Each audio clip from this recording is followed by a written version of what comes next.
Olá, boa noite. Estaria a atual civilização a caminho da autodestruição? Será que o homem moderno tem um encontro com a história que vai marcar o início do fim de tudo que foi construído nos últimos 2000 anos? Para um grupo de pesquisadores da Universidade de Cambridge, os fatores para esse declínio estão aí, aos olhos de todos. Só que muitos não querem enxergar.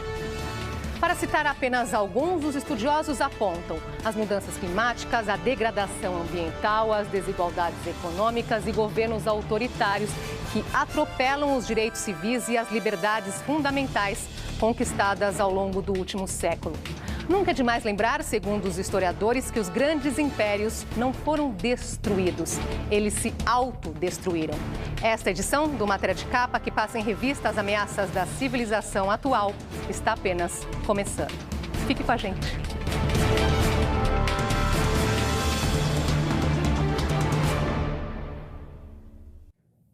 Uma séria preocupação com o futuro da atual civilização diante de inúmeros perigos existentes. Foi isso que motivou a Universidade de Cambridge, no Reino Unido, uma das mais antigas e prestigiadas do mundo, a criar um centro de estudos sobre risco existencial.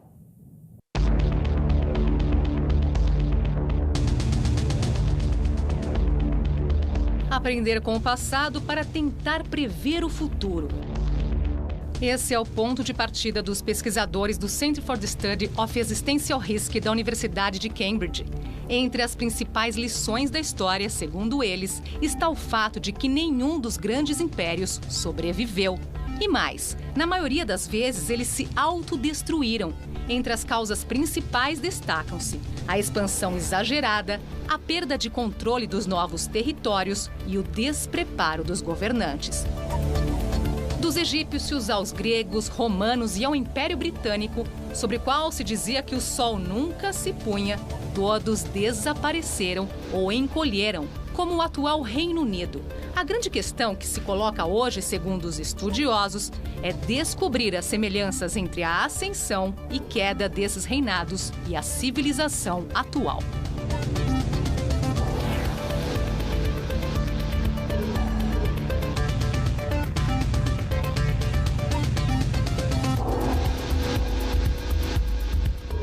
Quanto às ameaças que pairam sobre o mundo atual, os pesquisadores garantem as mudanças climáticas ocupam um lugar de destaque. For many people, regions, even countries, this is already a matter of life or death. Uma questão de vida ou morte. Foi assim que o secretário-geral da ONU abriu a última conferência sobre as mudanças climáticas. As ameaças são muitas. Intensas ondas de calor, aumento do nível do mar, tempestades e inundações. Eventos cada vez mais frequentes e intensos. E não estamos falando de futuro. O verão deste ano na Europa entrou para os registros como o mais quente da história. Em vários países, os termômetros registraram temperaturas acima dos 40 graus. Ciclistas encararam o Tour de France usando roupas com gelo, enquanto pedalavam rumo aos Alpes. Com verões mais quentes e mais longos, a temporada de incêndios florestais, que começava em julho e terminava em setembro, se estende agora de junho a outubro. Autoridades da União Europeia alertam que essa é uma ameaça crescente. Se o atual ritmo de aquecimento global não for contido, o planeta deverá enfrentar secas devastadoras que vão arrasar com a produção agrícola e espalhar a fome por todos os continentes. Segundo a FAO, a Organização das Nações Unidas para a Alimentação e Agricultura, 800 milhões de pessoas não têm acesso a uma quantidade mínima de alimentos. Esse número poderá ser triplicado, ou até mais, se não forem tomadas medidas urgentes para conter o aumento da temperatura do planeta. Enquanto isso, o nível do mar está subindo mais depressa do que o previsto. Um grande risco é o degelo da Antártica Ocidental. A perda completa dessa camada pode elevar o nível dos oceanos em cerca de 5 metros, fazendo com que cidades costeiras do mundo fiquem submersas. Miami é uma delas. O tema mudança climática é uma questão polêmica nos Estados Unidos. A comunidade científica chama atenção para a gravidade do problema, mas parte dos políticos a ignora. Um deles é Donald Trump, que insiste em fechar os olhos para o que acontece, por exemplo, na Califórnia, onde a seca avança sobre terras que já foram férteis e leva dezenas de cidades a uma situação de emergência.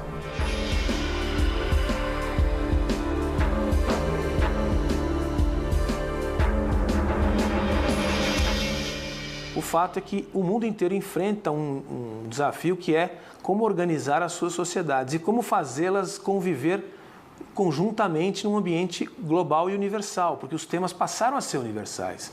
O meio ambiente, os gases de efeito estufa, por exemplo, a emissão de gases de efeito estufa, não são brasileiros, americanos ou congoleses, são universais. A água é um problema universal. Então, quando a gente chega num ambiente atual, contemporâneo, onde muitos temas não são nacionais, como lidar com eles? Quem é que dá as cartas? Quem é a autoridade? As organizações internacionais têm essa função? Em tese tem, mas elas não têm dentes, não têm a força bruta. Quem detém o monopólio da força são os Estados nacionais. Então, esse é um jogo que é um jogo político, uma definição que a humanidade tem que dar para os novos desafios que ela tem. Esse é o maior desafio do ser humano. Esse sim, que é a organização política das sociedades e da sociedade universal, da aldeia global. Para a maioria dos cientistas, não há dúvida. Estamos no meio de uma crise planetária causada pela mão do homem e estamos fazendo pouco para mudar esse quadro.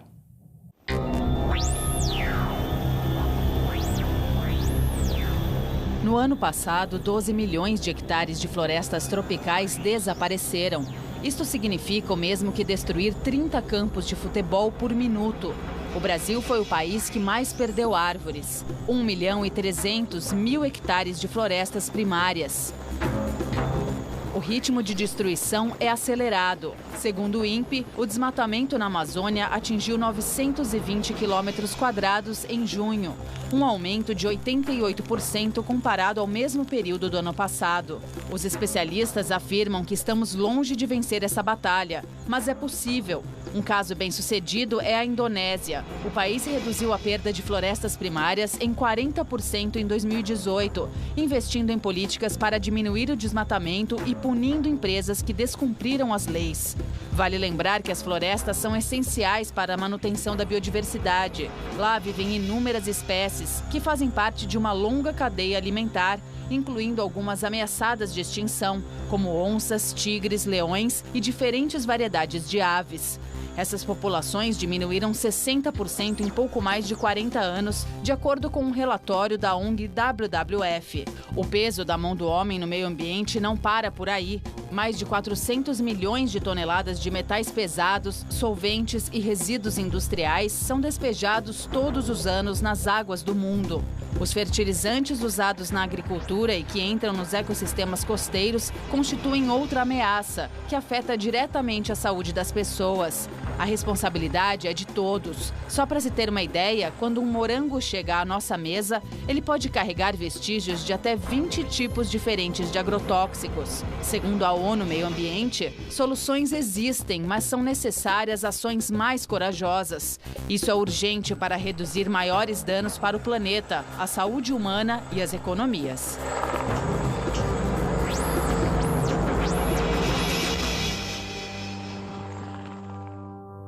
As desigualdades sociais, que são uma permanente fonte de conflitos em diversos países, constituem outra preocupação dos estudiosos.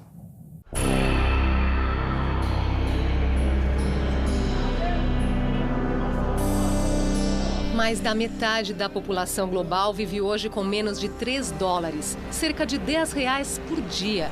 E os pesquisadores chamam a atenção para um detalhe. Se a renda de uma pessoa como essa for dobrada, ela terá apenas $6 ou R$20. Ao mesmo tempo, se uma pessoa que está bem acima na escala de rendimento e ganha $100 por dia, perto de R$400, se tiver o salário dobrado, passará a ter $200, ou cerca de R$800. As desigualdades constituem um importante fator de instabilidade social. Já no campo político, uma das principais ameaças, segundo os pesquisadores, são os governos autoritários, que atropelam os direitos humanos, a liberdade de expressão e tentam se perpetuar no poder. A eleição de Donald Trump nos Estados Unidos e de vários governos de tendências radicais na Europa e outros continentes são exemplos dessa tendência. Líderes autoritários são sempre um risco, mas líderes democráticos também, curiosamente, verifica-se o medo que muita gente tem de um Trump. Ele é um presidente eleito, legitimado pelo voto popular, num país que vem crescendo novamente como nunca, com pleno emprego, mas o seu comportamento, as suas afirmações, o seu estilo gera, curiosamente, embora seja uma democracia liberal, com eleições periódicas, gera uma insegurança em muita gente, inclusive nos americanos. Então, você vê, não é o fato de ser um regime autoritário que gera insegurança. Está ligado muito mais ao perfil do que ao regime em si. Será que os russos se sentem tão inseguros com o Putin como presidente? Se fosse assim, talvez não estivesse batendo aí um quarto de século no comando. Vai bater talvez o tempo que Stalin ficou no governo, embora Stalin fosse um regime totalitário. E o regime Putin dentro das proporções, ele é autoritário, muito autoritário, mas não é totalitário nem semi-totalitário. Então, veja que quantas nuances existem para a gente entender qual é a segurança que o russo sente hoje, como ele se sentia antes, há 40 anos atrás, qual é o sentimento que um americano sente hoje, como ele se sentia anos atrás, e o chinês, por sua vez. O estudo feito em Cambridge leva em conta a ascensão em queda de vários impérios que desapareceram. Vamos tomar os romanos como exemplo.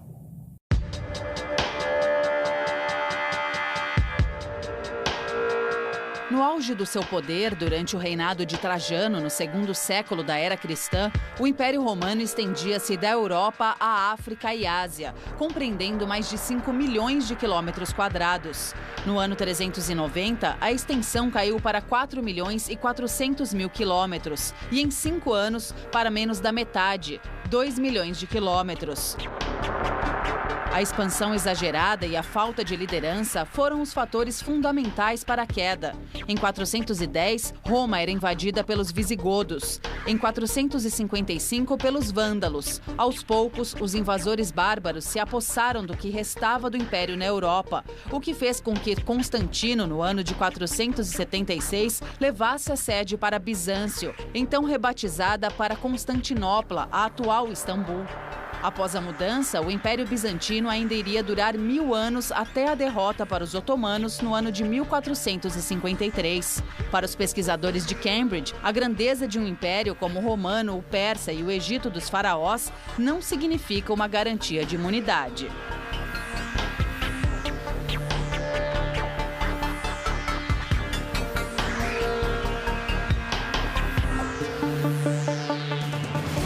No próximo bloco, será que o homem atual chegou ao limite do grau de inteligência?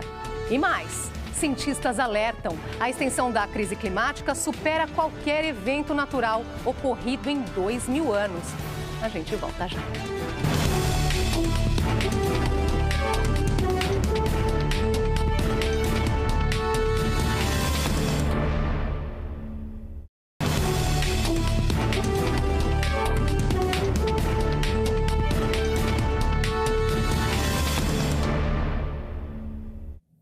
Apenas 18 meses. Esse é o prazo dado por especialistas do Painel Intergovernamental para as Mudanças Climáticas, o IPCC, para salvar o planeta de uma grande catástrofe. Em outras palavras, temos até o final de 2020 para manter as temperaturas globais em níveis suportáveis.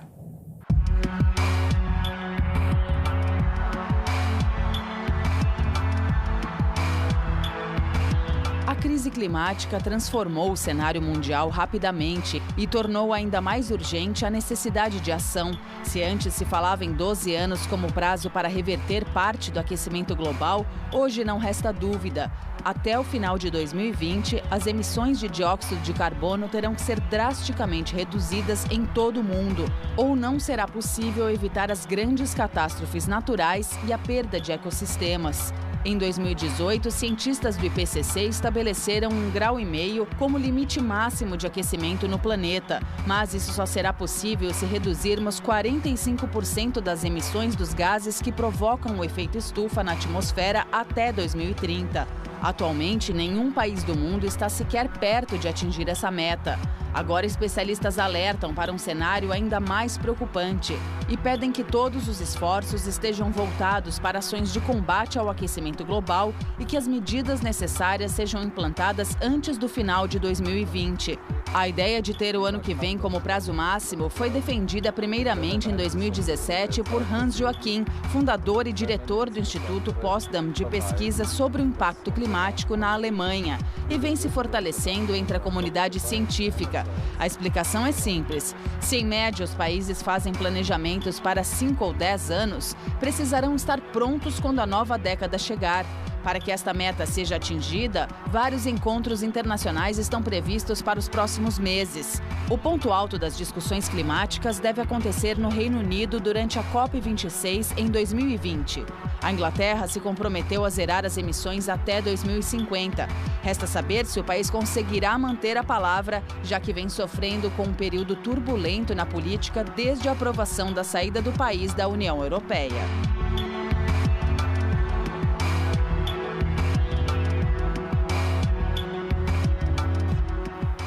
Estudo publicado na revista Nature revelou que a velocidade e a extensão da crise climática atual em todo o globo superam qualquer outro evento natural ocorrido nos últimos 2.000 anos.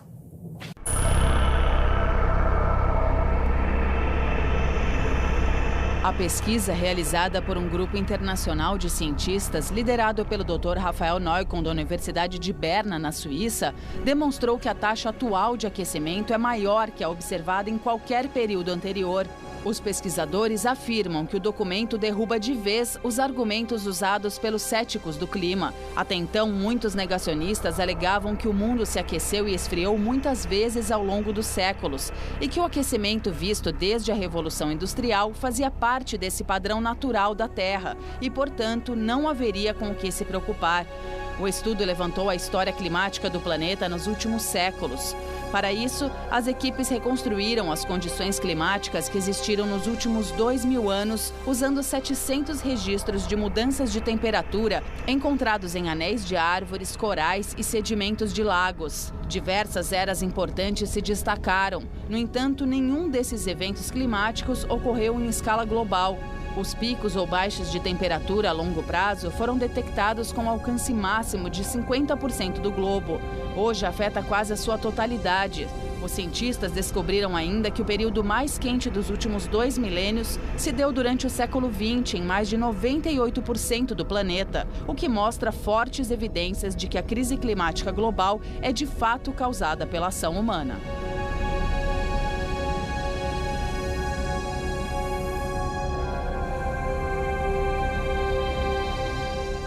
Será que o homem atual está chegando ao limite do grau de inteligência? Estudos recentes indicam que a média global do QI pode ter estagnado ou até diminuído.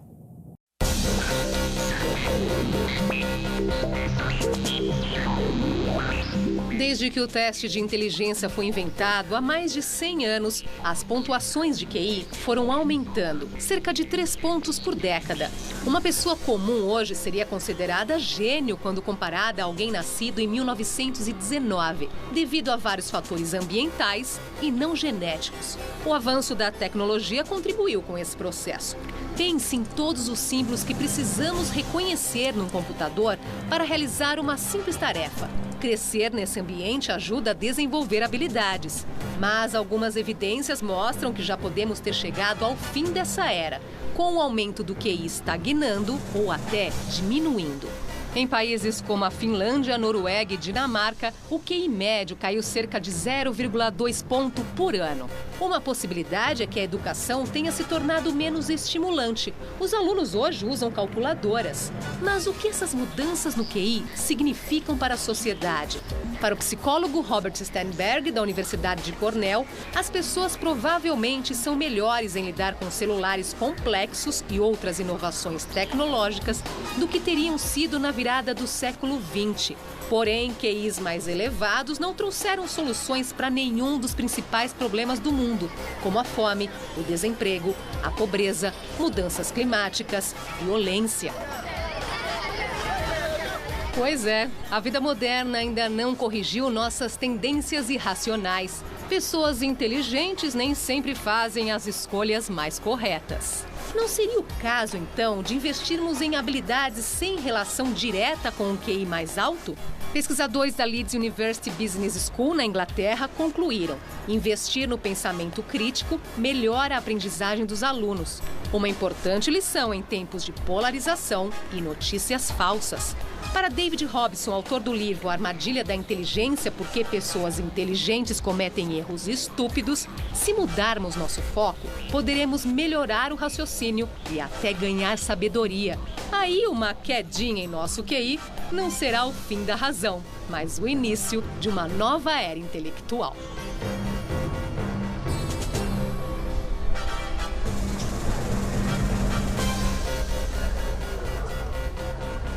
O governo Trump desencadeou uma onda de censura sobre órgãos oficiais, com o objetivo de impedir a divulgação de dados sobre mudanças climáticas.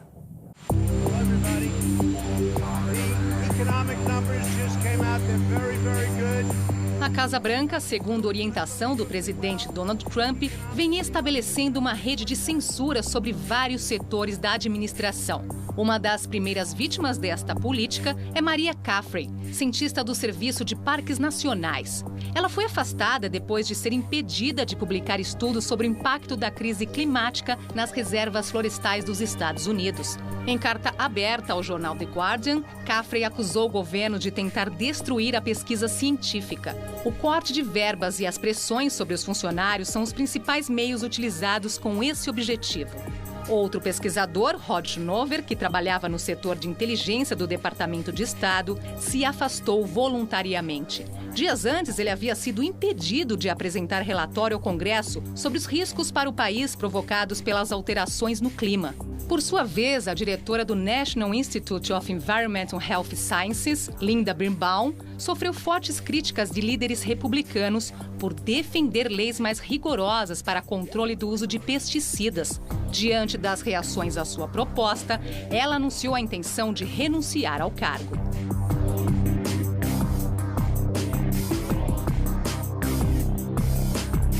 O que a gente aprendeu é o seguinte: no ambiente bipolar, quando havia União Soviética e Estados Unidos, havia uma tensão permanente, mas havia uma percepção mais fácil de até onde se podia ir.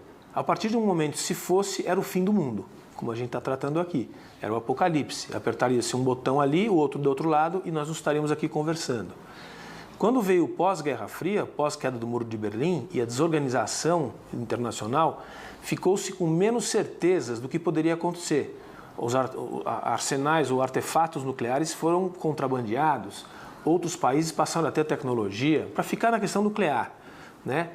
O consumo aumentou demais com a globalização e, como consequência, a busca por minérios e por alimentos e por produtos, e aí a escassez ficou mais evidente na Terra. E aí criou-se uma outra dificuldade. Então, o fato é que quando a gente tem um ambiente bipolar, que a gente aparentemente está entrando de novo num outro ambiente bipolar, mas com muita tecnologia, com muita rapidez de informação e com muita transparência, coisa que não existia há 40 anos atrás, a gente vai ter uma bipolaridade mais transparente. Quanto mais transparente, menos risco, mas quanto mais bipolar e mais tenso, você estica a corda, mais risco. Daqui a pouco, Etiópia dá exemplo para o mundo ao plantar milhões de árvores com a ajuda da população.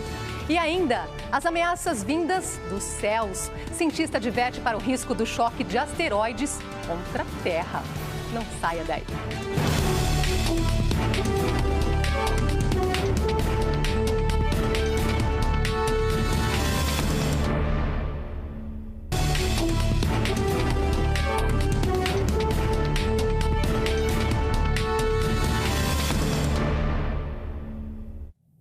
O governo da Etiópia anunciou que 350 milhões de árvores foram plantadas num único dia. A iniciativa faz parte do plano de recuperação das florestas do país.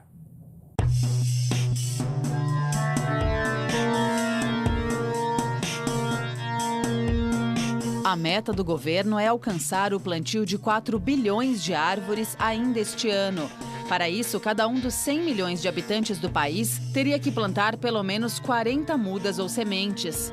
Estudo da ONU indica que na virada deste século, a Etiópia tinha apenas 4% da extensão de floresta que registrava há 100 anos. O objetivo do governo é retomar a cobertura florestal de forma a neutralizar os efeitos das mudanças climáticas.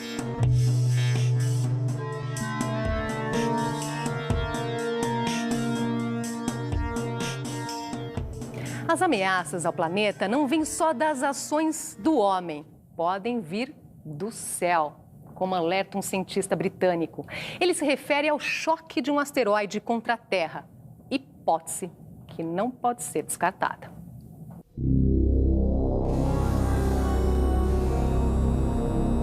James Lovelock, que acaba de completar 100 anos, tem uma longa folha de serviços prestados à ciência. Na metade do século passado, desenvolveu o primeiro equipamento capaz de detectar poluentes como o CFC. Esse gás destrói a camada de ozônio que protege animais, plantas e seres humanos dos raios ultravioleta emitidos pelo Sol. Lovelock também ficou famoso pela chamada Teoria Gaia, que procura demonstrar como o equilíbrio do planeta é mantido graças a uma interação entre organismos vivos e o meio ambiente. Isso inclui, entre outros fatores, desde as fontes naturais de água, o volume de oxigênio, a salinidade do mar e a enorme cadeia formada pelos seres vivos em terra e nos oceanos. Nos últimos tempos, Lovelock voltou suas preocupações para os asteroides que circulam pelo espaço e a possibilidade de que um deles venha a colidir com a Terra. O cientista defende a urgência na criação de um sistema de defesa do planeta contra eventuais choques como esse. E lembra que se isso aconteceu no passado, provocando enorme onda de destruição, por enquanto, nada impede que venha a ocorrer de novo.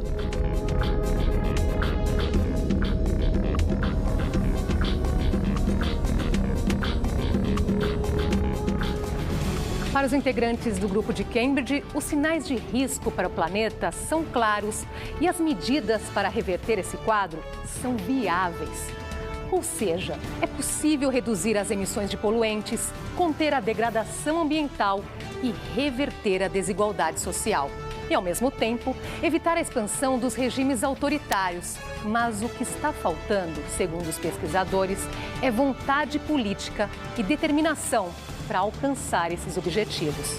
É isso que preocupa os estudiosos. Esta edição do Matéria de Capa fica por aqui. Nós voltamos na próxima semana, neste mesmo horário. Ótima noite para você. Até lá.